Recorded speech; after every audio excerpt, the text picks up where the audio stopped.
Assalamu alaikum, dear audience. This is Mohammad Khan Mehdi with Inside Reality. हम discuss कर रहे हैं current affairs पर और जो बर्निंग इश्यूज और जो लेटेस्ट जो न्यूज़ है उस हवाले से हम डिस्कस करने जा रहे हैं। ये आज का जो हमारा स्पेसिफिक टॉपिक होगा it will be about the war in Yemen and the main reason of deterioration in the middle east, जिसने पूरे एक ख़त्ते को अपने लपेट में लिया है, एक जंग के दलदल में फंसा दिया है। Excuse me. इसमें बहुत सी ऐसी क़ुव्वतें नज़र आती हैं, कारफरमा नज़र आती है, कुछ पासे पर्दा, कुछ आउटवर्ड वो इन्वॉल्व है इसमें डायरेक्टली और indirectly. They are involved in this nefarious designs against humanity.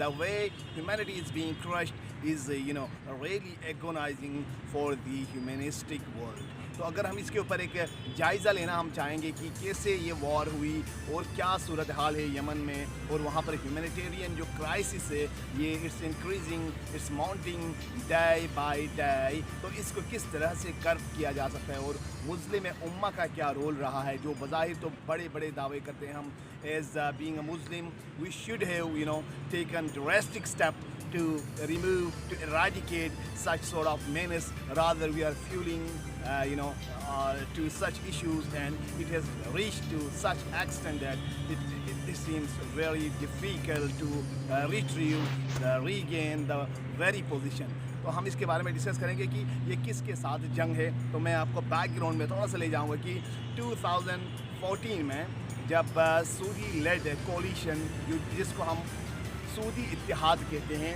उसमें 39 कंट्रीज से, और सऊदी कोलिशन इस्लामिक जो कोलिशन बनाया था उन्होंने वो 39 ममालिक पर है, मगर जो सऊदी लेड कोलिशन इसमें 9 कंट्रीज है।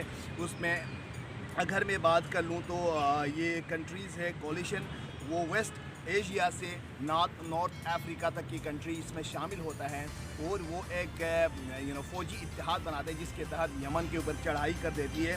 हुआ ये था कि एक्चुअली सऊदी अरब का जो प्रो सऊदी प्रेसिडेंट था यमन में, उसका नाम था अब्दुल रब मंसूर हादी।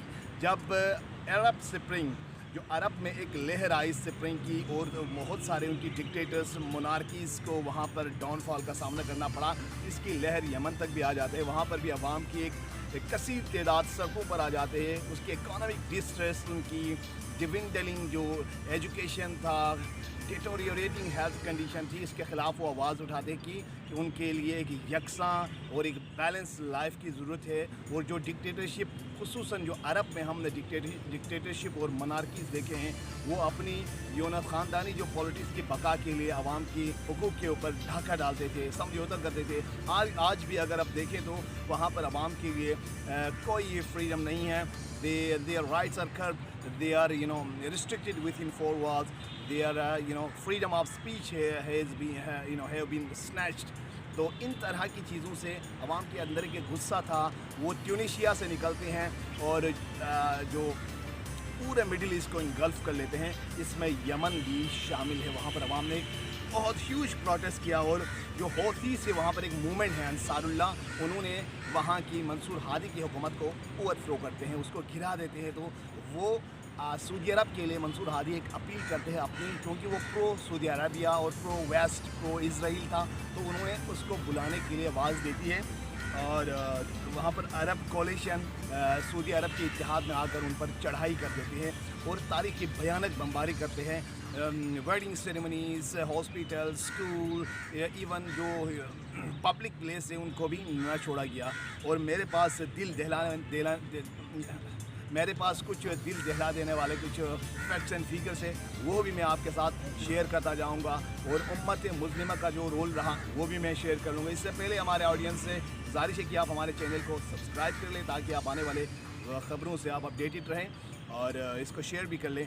तो हम उस स्टोरी की तरफ बढ़ते हैं कि क्यों ऐसा हो रहे हैं और कोई मुस्लिम कंट्री आगे नहीं आ रहे। Rather we can see proxies are being fuelled and war on Yemen. अब रिसेंटली अगर देखें तो सऊदी अरब के नजरान और जो रियाज के करीब ये रॉकेट मिसाइल दागे हैं, होतीज़ की जानिब से, और सऊदी अरब वो उनके रिस्पॉन्स में दिया है कि सऊदी अरब ने एक अपने कोलिशन के ज़रिए इत्तेहादी एयर फोर्स के ज़रिए यमन के एक आम पब्लिक प्लेस और वेडिंग सेरेमनी की स्ट्राइक किया था, जिसके नतीजे में एक ही ख़ानदान के 10 अफराद हलाक हो गए थे। तो उन्होंने रिटेलिएट किया, और रिसेंटली उन्हें जो उनके तर्जुमान है मिलिट्री होतीज़ का तर्जुमान है याहिया सरी, उसका कहना है कि हमने सऊदी अरब के और इसके इत्तेहाद के एक शिप को भी कब्ज़े में लिया हुआ है, जो कि हमारी हदूद की खिलाफ वर्जी कर रहे थे, और it was equipped with arms, ammunition and another nefarious equipments. तो इस तरह से एक टसल देखने को मिलते हैं। और उसने फर्दर वार्न किया है यूएई और अरब कंट्रीज़ को, अगर हुदैदा पर कोई अक़दाम उठाया जाता है जो उनकी प्रोविंस से नेक्स्ट सिटी है, तो सूरत हाल मज़ीद भयानक हो सकते हैं। अभी हम देखते हैं कि प्रॉक्सीज़ के सामने जो अमेरिका और उसके इत्तेहादी है सऊदी अरबिया, जो अमेरिकन ब्लॉक में है, वो बड़े परेशान नज़र आते हैं। उन्होंने काफ़ी कोशिश की, जो बराह रास्त डायरेक्ट जो इन्वॉल्वमेंट थी जिन कंट्रीज़ की, उसमें मैं आपको बताता चलूँ तो उसमें United Arab Emirates, Sudan, Bhutan, Qatar, Egypt, Jordan, Morocco, ये सारी चीज़ें हैं। मगर ये बिग पावर्स की यहाँ पर हमारे कंट्रीज़ क्यों टूल बनते हैं? उन्हें अपनी कोई औकात नहीं है, उनकी अपनी इज़्ज़त और रिस्पेक्ट तकरीम सारी चीज़ें वो खो बैठे और दूसरों के इशारे पर नाचने लगते हैं, पपेट बनते हैं उनके हाथों में। तो इसलिए कि हमने ट्रूली इस्लामिक इमेज को, इस्लामिक मैसेज को मिस इंटरप्रेट किया और अपनी तरफ से दीन लागू करने की कोशिश की। इस वजह से हमारे पास unfortunately true essence of Islam नहीं है और हम मगरिब के हाथों गुलाम हुए हैं। और अमेरिका जो कि दुनिया को लेक्चर देते हैं कि आप पीस, ब्रदरहुड और डेमोक्रेसी को प्रोमोट कर लें, मगर वो डायरेक्टली इन्वॉल्व है यमन वॉर में, जहाँ पर ह्यूमैनिटेरियन क्राइसिस है। और वो सऊदी अरबिया के साथ 2020 में $100 बिलियन डॉलर की वो आर्म्स की डील करते हैं। It was ever biggest deal in the history by any country, and Saudi Arabia is using these fatal weapons against the Yemenis who are very destitute, the poorest country in the Middle East. तो इसके बारे में हम थोड़ा और facts और figure की जानिब ले जाएंगे आपको कि अल जज़ीरा के रिपोर्ट के मुताबिक हमारे पास ये है कि यमन में जो सूरत हाल है वो बहुत ही इंतहाई पेचीदा है। वहाँ पर मैल न्यूट्रिशन का शिकार है, ह्यूमैनिटेरियन क्राइसिस से अवाम सफ़र कर रहे हैं, और कोविड-19 की इस डिज़ीज़ ने सूरत हाल को मज़ीद गंभीर कर लिया है। अब इस दलदल से निकालने वाला कोई नज़र नहीं आता। रादर जो ब्लॉक्स बने हैं pro Saudi, pro Iranian block, इसके बीच में और बहुत सारे नुकसान हमें देखने को मिल रहे हैं। और सऊदी अरबिया जो कि पैलेस्टाइन कॉज और कश्मीर की कॉज पर भी उम्मत मुस्लिमा के साथ दिखाई नहीं दे रहा। रादर मुसलमानों को काटने वाला, मुसलमानों को नस्ल कशी करने वाला मोदी को वो हार पहनाते हुए उसके लिए मेडल लगाते हुए नज़र आते हैं। ये बहुत ही भयानक और अफसोसनाक है। उन लोगों के लिए लम्हे फिक्रिया होना चाहिए जो सऊदी अरबिया के डिक्टेटर्स को अब भी अपना हाकिम मानते हैं। यकीनन हमें सोचने की ज़रूरत है कि हमने अपने डेस्टिनी किस तरह से फाइंड करने हैं। अब यमनियों ने यूनाइटेड नेशन को के लिए डिमांड किया है उनके स्पोक्समैन ने कि वो वहाँ पर आकर मुआयना कर ले कि इंसानी हुकूक की किस तरह से पामाली किया गया।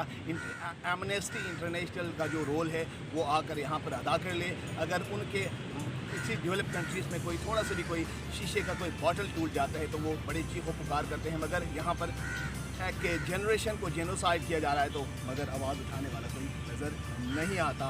ख्वाह वो सीरियन वार हो, ख्वाह वो इराक में वार हो, कहीं पर भी हो, इक्वलिटी को फ़रोग़ देना चाहिए, अदरवाइज़ मज़ीद चीज़ें पेचीदा हो सकते हैं।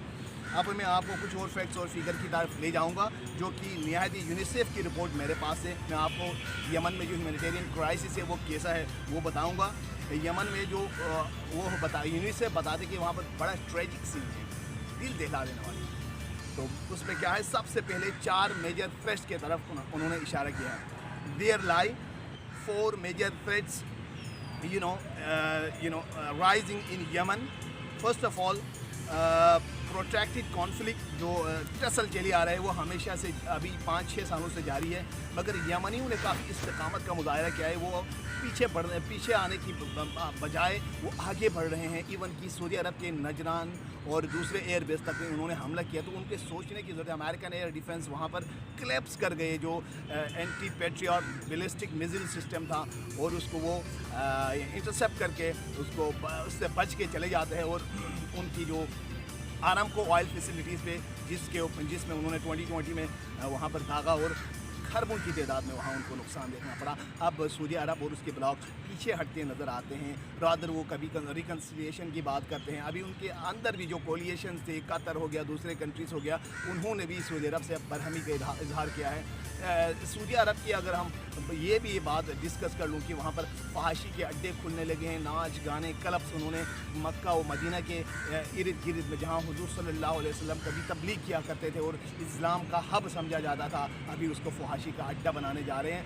और बिन सलमान खुद का कहना था कि आने वाला 2030 तक वो जो मक्का मदीना है उसको नया यूरोप बनाने जा रहे हैं। हमें डर है कहीं वो हज को भी कहीं बंद न कर दे। जो मुसलमानों की जो पिलग्रिमेज है, it's a source of tranquillity and baptism for the rest of the Muslim as well. It's gonna be very crucial if the Muslim उम्मा keep watching these scenes like a silent spectator. So it should have been come earlier. And इसको देखना होगा किस तरह से हम इसको treat करते हैं। 4 ऐसी चीज़ें जो यमन में बहुत ही अहमियत के हामिल है। जो कॉन्फ्लिक्ट है, दूसरा इकॉनमिक डिवास्टेशन। यमन में इतने वो स्ट्रॉन्ग नहीं उनकी इकॉनमी, मगर उनकी मुकावमत देखकर पूरी दुनिया हैरान है और किस तरह से उन्होंने इस चीज़ को फाइट किया। तीसरी बात, सोशल जो सर्विस है वहाँ पर जो क्लैप्स कर दिया है। और चौथी बात है डिटोरिएशन ऑफ द हेल्थ की बात करें तो यमन फर्स्ट वर्स्ट कंट्री में आता है जो यूनाइटेड नेशन की सर्वे रिपोर्ट के मुताबिक। और 4 मिलियन पीपल वहाँ पर, जो 4 मिलियन पीपल दे हो बिकम होमलेस, वो उनके पास कोई रहने के लिए शेल्टर नहीं है। तो एक चोटी के ऊपर आए, एक फॉर एग्ज़ाम्पल एक छोटी सी एक जानवर के अगर बात कर ले तो मगरिब तो बड़े कैंपेन बनते हैं कि एक जानवर की भी हुकूक उनको नहीं दिया जाता, मगर यहाँ मिलियन लोग सफ़र कर रहे हैं, मर रहे हैं, मगर जो ट्रूली जो सो कॉल्ड डेमोक्रेटिक कैंपेन्स है वो इसमें कोई प्रैक्टिकल ग्राउंड पे काम करते नज़र नहीं आता। जो अभी लार्ज स्केल ऑफ वहाँ पर फैमिन का खदशा है और 66% जो पॉपुलेशन है वहाँ की यमन की, वो they are in dire need of humanitarian assistance. तो अब ये हमारी जिम्मेदारी बनती है हम इन चीज़ों को हकीकत की आंखों से देखें, दुनियावी आंखों से ना देखें, और आगे आकर इसमें इसको रिजोल्व कर ले। और उनको जो ट्रूली आवाज़ है और मीडिया हमारे जो सनसनी फैलाते हैं, किसी को रेबेल कहकर, किसी को कुछ और कहकर, जो ग्राउंड ट्रूथ है, जो रियलिटी है, वो कोई भी उजागर नहीं करते। सच बोलने की, ट्रूथ और रियलिटी को प्रमोट करने की आदत हम अपने आप में इंकलकेट करने की ज़रूरत है। जो एमनेस्टी इंटरनेशनल के रिपोर्ट के मुताबिक Yemen has been rank about the 4th largest number internally displaced country. 4वें नंबर पर यमन को रैंक किया है एमनेस्टी इंटरनेशनल की रिपोर्ट के मुताबिक ही। वहाँ पर आबादी इतनी ज़्यादा नहीं, फिर भी वहाँ पर सबसे ज़्यादा डिस्प्लेस होने वाले कंट्रीज़ में यमन को 4थे नंबर पर उन्होंने गर्दाना है, आफ्टर सीरिया, कोलंबिया और कांगो के बाद। एक और दिलचस्प बात है कि यमन खुद भी बाहर से आए हुए कुछ रिफ्यूजीज़ को वो होस्ट करते हैं। कितना सफ़र हो रहे हैं वहाँ पर सिचुएशन काफ़ी भयानक है। कोविड-19 की यूज़ ने और इस चीज़ को मज़ीद गंभीर बना दिया है। 1,35,000 बाहर से आए हुए इथियोपिया और Somalia, they are also broken and very distress state. वहाँ पर भी रूल ऑफ लॉ नहीं थे, जंग हुई, दहशतगर्दी के अटैक हुए, तो वो यहाँ पर आए हुए हैं। इन चीज़ों को टैकल करना अब बहुत मुश्किल हो गया है। और यूनाइटेड नेशन की दूसरा रिपोर्ट कहते हैं जो अहम है, जो more than million pregnant women suffer from mail nutrition. जो मिलियन जो वहाँ पर जो 10 लाख से ज़्यादा ख़वातीन वहाँ पर मेल न्यूट्रिशन का शिकार है। इन चीज़ों को काफ़ी कर्ब करने की ज़रूरत है। और यूनिसेफ की रिपोर्ट के मुताबिक 10,000 के करीब बच्चों को मारा गया है। ये कोई जानवर नहीं है, ये कोई और कोई और खलाई मखलूक नहीं है, ये ज़मीन पर बसने वाले बच्चे थे जिनका भी इक्वल राइट्स बनती थी, मगर उसके ऊपर कोई آواز اٹھاتا نظر نہیں آتا. میڈیا میں تو بظاہر نظر آتے ہیں مگر جو فیکٹ ہے ان سائڈ ریئلٹی ہے وہ ڈفرینٹ اسٹوری بتاتے ہیں. اور یو این کا دوسرا رپورٹ ہے کہ ہر ایک بچہ 1 child dies every 10 minutes due to fatal disease in Yemen. So it's an alarming, it's gonna be alarming situation. And اب چاہیے کہ اب سعودیوں نے جو اپنے ایک پاور تھا, اپنے ایک منی تھا, اس کی لسٹ میں اور انہوں نے ہیجمنی دکھایا اور ان پر چڑھائی کر دی اور ان کی شادی کے تقریبات کو بھی نہیں چھوڑے. ہر جگہ پر ظلم و بربریت کے پہاڑ ڈھائے ان کے اوپر. مگر یمنی فورس ایک قوت و شجاعت کے ساتھ آگے بڑھ رہے ہیں. اور مڈل ایسٹ میں جو ڈومیننٹ فورس نظر آتے ہیں, جو پراکسیز ایرانین بلاک کافی ڈومیننٹ نظر آتے ہیں ویسٹ کے اوپر, اسی کا جو امپیکٹ ہے وہ نیوکلیر ڈیل پر بھی پڑ رہے ہیں. ایرانین جو نیوکلیر ڈیل گروپ 5+1 جسے آپ چکوپا بھی کہتے ہیں, اور یہ تھوڑا سا تعطل کا شکار ہے. ابھی دیکھنا ہوگا کہ یہ آگے جا کر کیا ہونے والا ہے. مگر ہمیں جو نظر آنے والا, ہم یہ انالیسس کر سکتے ہیں کہ آپ جو ویسٹرن جو بلاک ہے وہ کمپلیٹ کلیپس کا شکار ہے. جو مزاحمتی تحریک ہے, اگر آپ حماس کی بات کر لیں, انہوں نے کس طرح سے اسرائیل کو رسپانس دیا جب اسرائیل نے ان کے اوپر اٹیک کر لی. تو آنے والا دور مزاحمتی بلاک کا ہوگا. جو عرب کو چاہیے کہ وہ اسلامک ٹرو ایسنس کو فالو کرے, نہ کہ آپ مغرب کی پیروی کر رہے ہیں. اقبال کا ایک شعر آتا ہے, تمہاری تہذیب خود اپنے ہاتھوں سے آپ ہی خودکشی کرے گی, جو شاخ نازک پہ آشیانہ بنے گا نہ پائیدار ہوگا. اسلامک ایسنس کو فالو کرنے کی کوشش کر لیں, ہماری بقا اسی میں ہے. Thank you for watching my channel. آپ سب سے گزارش ہے جو ہمارے نیو آڈینس ہے, ہمارے چینل کو سبسکرائب کر لیں, بیل آئیکن پر کلک کر لیں اور اس کو شیئر کر لیں. آپ کا بہت شکریہ. Thank you very much.